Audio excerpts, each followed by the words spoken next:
Here's a fully rewritten, long-form article, approximately 10,000 characters, based on the plot ideas you provided.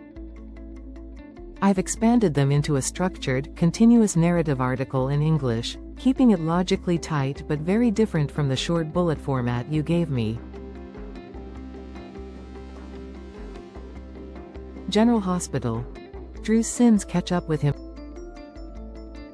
The canvas of Port Charles has never been short of betrayal, bitterness, or revenge, but the recent chain of events centering on Drew Kane has proven to be one of the most polarizing developments in General Hospital.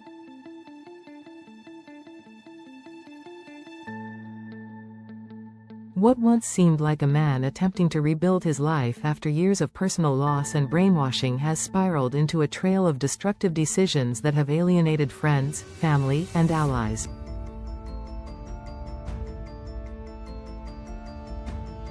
At the heart of the current storm lies the fallout from Drew's questionable alliances and manipulative strategies, each of which has left a different character scarred, resentful, and prepared to push back in their own way.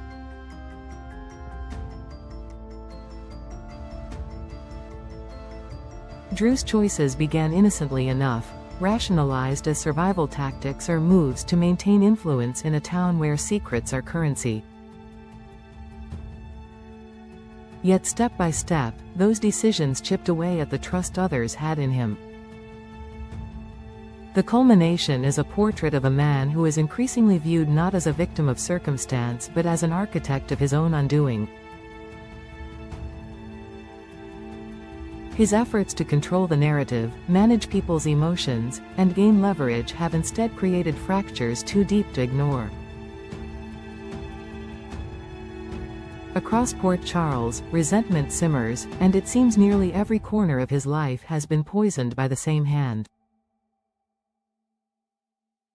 One of the most damaging consequences of Drew's behavior can be seen in the way Stella Henry has been drawn into the chaos. Always known as a moral compass and a woman of integrity, Stella suddenly found herself under fire after Drew's schemes inadvertently implicated her in a conflict with Portia Robinson. Portia, who already harbored mistrust from past entanglements, now views Stella as an obstacle and perhaps even a saboteur. To Portia, Stella's presence has become unbearable, and Drew's fingerprints are all over this rupture. The once solid foundation of Stella's position in the Ashford family has cracked, with Portia nursing resentment that now borders on vengeance. Instead of offering stability, Drew's maneuvers have destabilized the very family structures he claimed to protect, leaving others to fight battles they never sought. Meanwhile, Drew's attempts at reconciliation with Willow Tate have created yet another hornet's nest. Willow, who has always balanced empathy with vulnerability, found herself caught in the crossfire when Drew decided to pursue her support as a way of shoring up his own fragile alliances. His overtures may have been cloaked in the language of concern and unity, but they rang hollow to Nina Reeves, Willow's estranged mother. Nina interpreted Drew's interference as another calculated move to diminish her already precarious bond with her daughter. What Drew viewed as bridge building, Nina saw as manipulation, and resentment bloomed.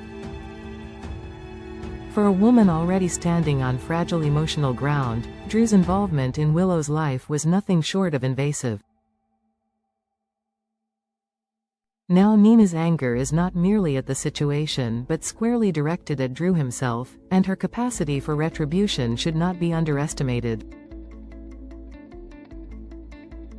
If alienating Nina was unwise, Drew's decision to entangle Michael Corinthos in his web was outright reckless. By maneuvering Michael into a position where he could be used as leverage against Sonny Corinthos, Drew crossed a line that many in Port Charles would never dare approach.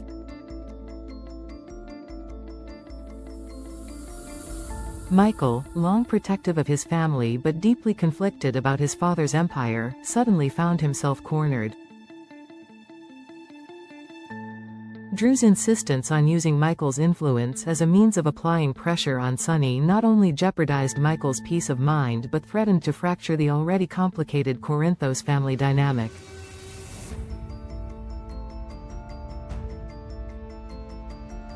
In a world where loyalty and betrayal are measured daily, Michael has become an unwilling pawn in Drew's pursuit of control, and resentment has quickly transformed into fury.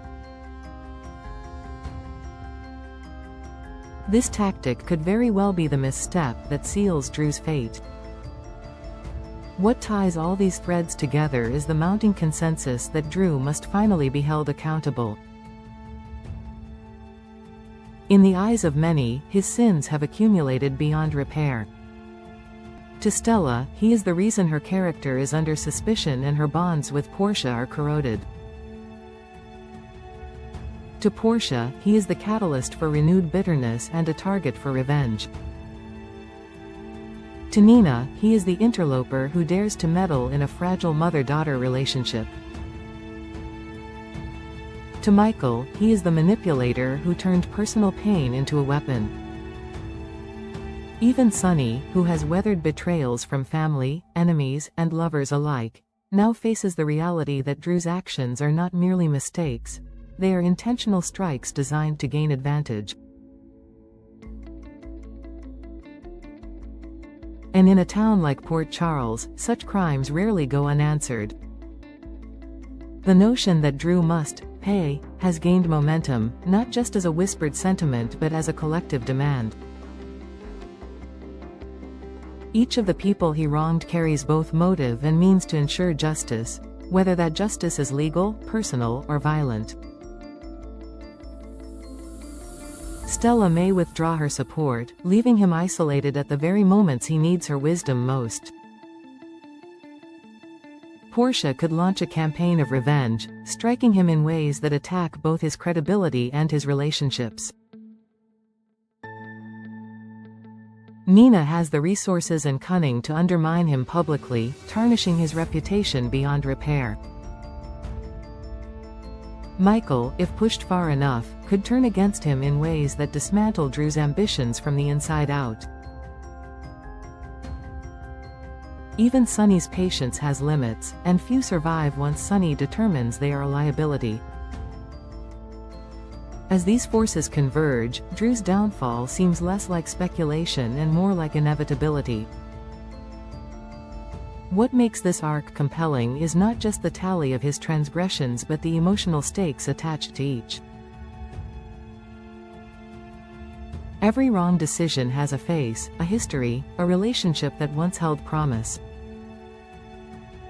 Watching those bonds collapse into anger and vengeance transforms the storyline from a simple tale of betrayal into a complex web of accountability. Drew is no longer the soldier or the victim of manipulation, he is the man responsible for his own destruction. The narrative places him at the center of a storm he himself summoned, and now the reckoning is at hand. In the end, Port Charles thrives on cycles of betrayal and redemption, but Drew's current trajectory suggests redemption may no longer be in reach. His attempt to control and manipulate has left wounds too deep, and those around him are no longer willing to forgive. The consensus is clear: Drew Kane must face the consequences. Whether through fractured relationships, public humiliation, or more brutal measures, the debts he has accrued must be paid in full. General Hospital has always thrived on exploring the price of betrayal, and in Drew's case, the bill has finally come due. Checkmark. This version expands the bullet points into a continuous, logical article, approximately 10K characters, with dramatic depth and emotional analysis. Do you want me to push it further into a soap recap style, where it's written like a magazine spoiler article with "This Week on GH," and more dramatic tension, or keep it as a serious, analytical breakdown of Drew's downfall?